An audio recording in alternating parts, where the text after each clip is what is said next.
The Year of the Snake, Chinese Astrology 2025. What is everything you need to know?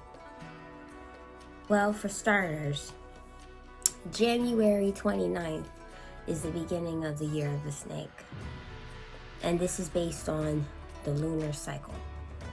And when we study the moon, we have to understand that the moon is the subconscious. It's everything that's hidden. It's the ruler of the hidden energy. When you look at the fact that the energy is going to be in the snake, that means that intuitively, the people who embody the energy of the snake, they're going to be in alignment with the energy that's going to be more successful this year. Okay? Now, if you're not classically born the snake year, let's say you're a different sign, it doesn't really matter, because you can learn the concepts and you can learn the symbolism. Kind of like how in war we have to study the opponent. You know, you can study energies. You can try to do things smarter. So, this year of the snake, let's look at what's happening so far, because this year is very interesting. There's the case of Blake Lively and Justin Baldoni. And if you look at that, it's a very snake-like energy. It's two opposing people. They had deals, they had conversations, they had a lot of things happening in the background. And then all of a sudden, boom, it's all brought into the public eye. And many people would say that they snaked each other, or somebody snaked somebody.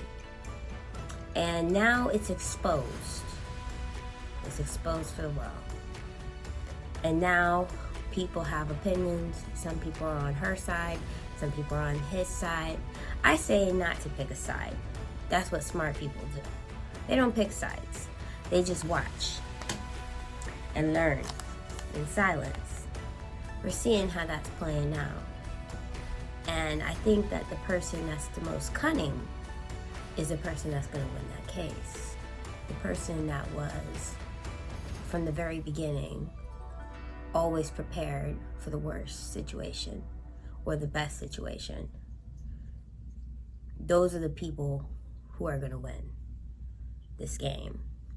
Why is the snake wise? Well, the snake is very much aware of its environment.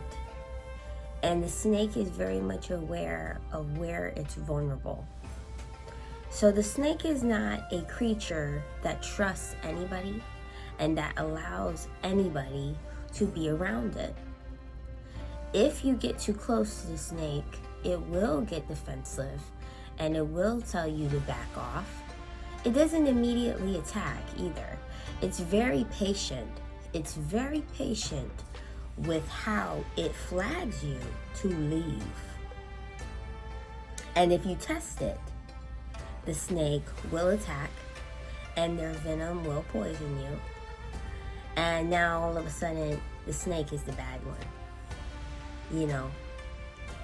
But that's just people not learning the lesson, which is that respect the snake. Respect its boundaries, and nothing will happen to you. And this is many creatures in the wildlife. You know, many creatures tell other animals, they tell them, be careful. And if they don't heed that warning, then there is an attack, and there are consequences for that attack. So what can we learn about this in dealings with people? We have to make sure that boundaries are always established with people in order to be successful. Getting too close to people doesn't help you in the long run. It actually makes you more vulnerable. And when you allow people to know too much about you, to get too close to you, to study you, to understand your weaknesses, you're going to find that they can snake you. And a lot of people don't necessarily have a conscience in the way that maybe you would have a conscience. Like, you know, some people have a certain way of operating that they think is integrity, and they expect the world to be in alignment with that integrity, failing to recognize that the truth is that we all have our own law of being. You know, everybody is deciding how they want to live and what is integrity and honor to them. You know, I may be the bad guy in your narrative, but I'm the good guy in my narrative, and I could be the best friend in this person's narrative, and I could be the underdog in that person's narrative. Good and evil is subjective, you know, so people, like I said, they villainize the snake, but the snake just has a completely different operation of being that is not necessarily in alignment with yours. Doesn't mean the snake is bad. You know, you guys are just not compatible. The snake also is very seductive. I would suggest to study snakes and to find inspiration in the snake to cultivate your sexuality, because it is an interesting thing. It is important. Look at Lindsay Lohan. She has had this huge transformation. I think that this is her year of the snake. I mean, she shed her old skin. She did whatever she did. She did some type of work on herself. She quit drinking. She quit the drugs. She got the surgeries. She lost the weight.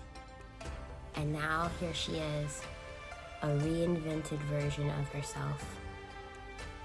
And I'm sure when she looks back on it, she can't help but feel successful.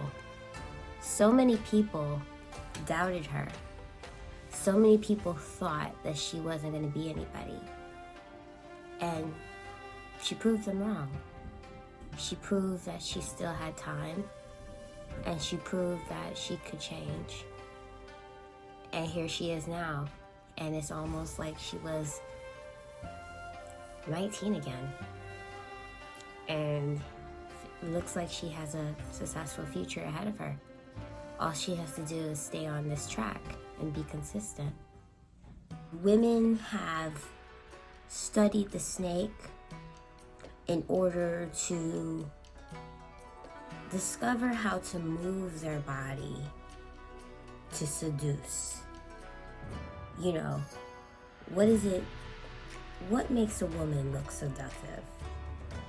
You know, it's a hypnotic energy, you know, like it's the way that you move your hips. It's the way that you shake your hair. It's the way that you curve your body. Like that is sexy, you know. So women who embody that energy of being S-like, you know, snake-like with their movements, slow, methodical, these women are going to look very attractive this year. Definitely. That's always attractive. But you're going to notice that even more this year, we're going to be drawn to a flow of a movement, kind of like this.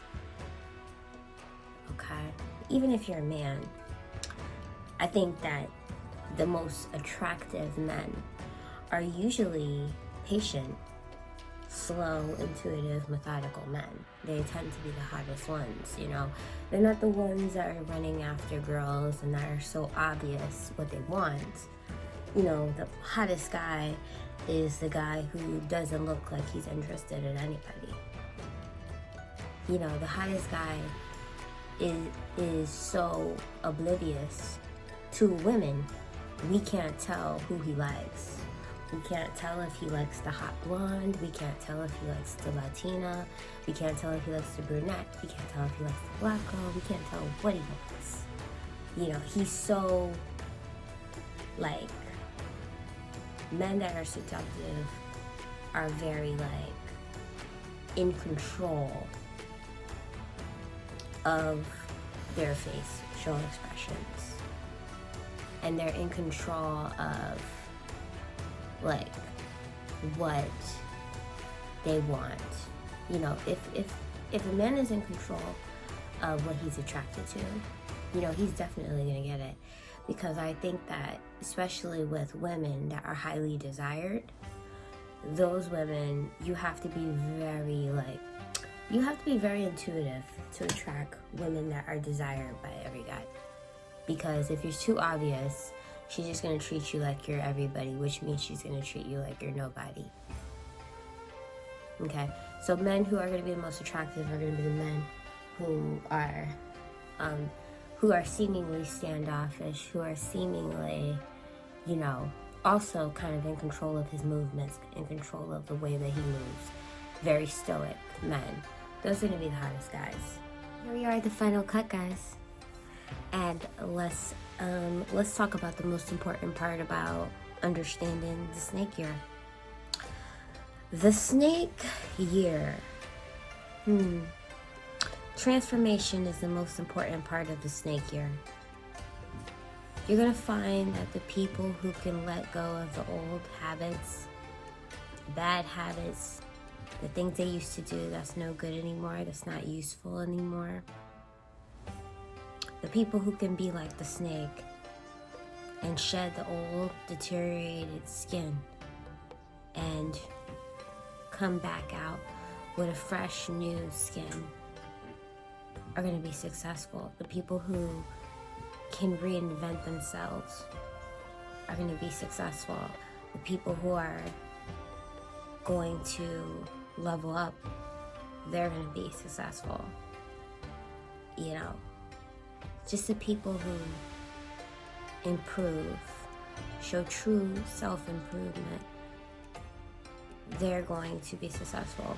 Doing that inner alchemy, breaking down the old structure so that the new structure can be remade. Those are the people that are really going to be successful. So I hope you like this video. Namaste.